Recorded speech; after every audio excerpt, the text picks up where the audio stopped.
چمګوند د ټول قوم جذبات به ما راوچتول په رادیو باندې. جی جی.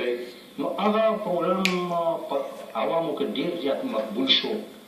ډېرو خلکو په شوق سره اورېدو تر دې پورې چې ما ته بیا په ټلیفونونه راتله، خطونه به راتله، خلک به م راتله. خو چې جنګ بند شو نو ورسره زما پروګرام هم بند شو. خلکو شور جوړ کړو چې زه جنګ خو ختم شو، شکر دی چې ختم شو. عبدالله جان مضمون ژوندی دی، نو پکار دا ده چې د پاکستان غزا نه صحیح بل څه داسې پروګرام دې شروع شي، خو چې دی په دغه اواز کې، په دغه لهجه کې، په دغه نغې کې چې دی موږ سره عوامو سره خبرې وکړي. نو بیا دا خواږه ترخه دې له نوم خوښ شو. دغه خوږو ترخو کې بیا ما چې کوم نوم ځان له خوښ کړو هغه مرچکې و.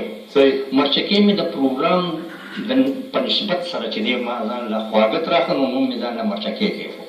خیر دا چې دی دا پروګرام شروع شو، یو پروګرام، دوه پروګرام، دې کې به ما د معاشرې خامۍ په ګوته کولې. صحیح. زموږ پښتنو دودونه، دستورونه، دا غلط رسم و رواج، په دې باندې به ما چې دی تنقید کولو.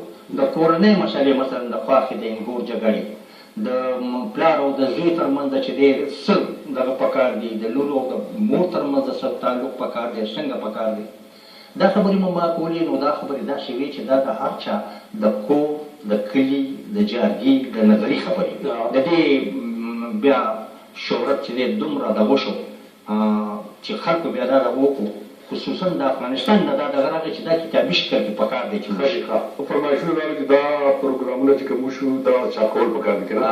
دا سکرپټونه چې کوم کومه تقریبا نو تاسو سمبال کړي؟ ما سره د ریډیو افسرانو دا ډېر لوی ښېګړه کړې وه چې هر پروګرام وشو نو د هغې به یې ماله چې دی کاتب باندې به یې لومبی کاپی کړه، نو ماله بیا کاپي ده چې دا د کاپي ده. حضرت شاه نوم یو کاتب و، هغه به د دې کتابت وکړو، ماله به یې راکړه، نو ما کور دا ټول سمبال کړي. دا سمبالو، دا سمبالو، نو چې سمبالو به دا ګډ کار شوی دی. دا دغه شي.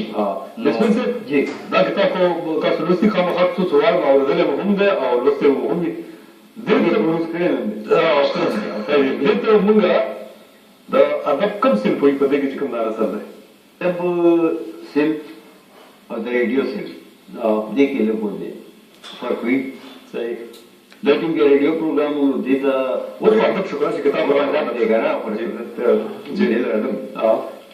ریډیو په اصنافو کې دې ته موږ لایق ټاک وایو. صحیح. لایق ټاک یو سیریس ټاک، سنجیده ټاک، دا لایق ټاک دی. ادب کې دا زیات تر ټکا ته ورنږدې دی. ښایي.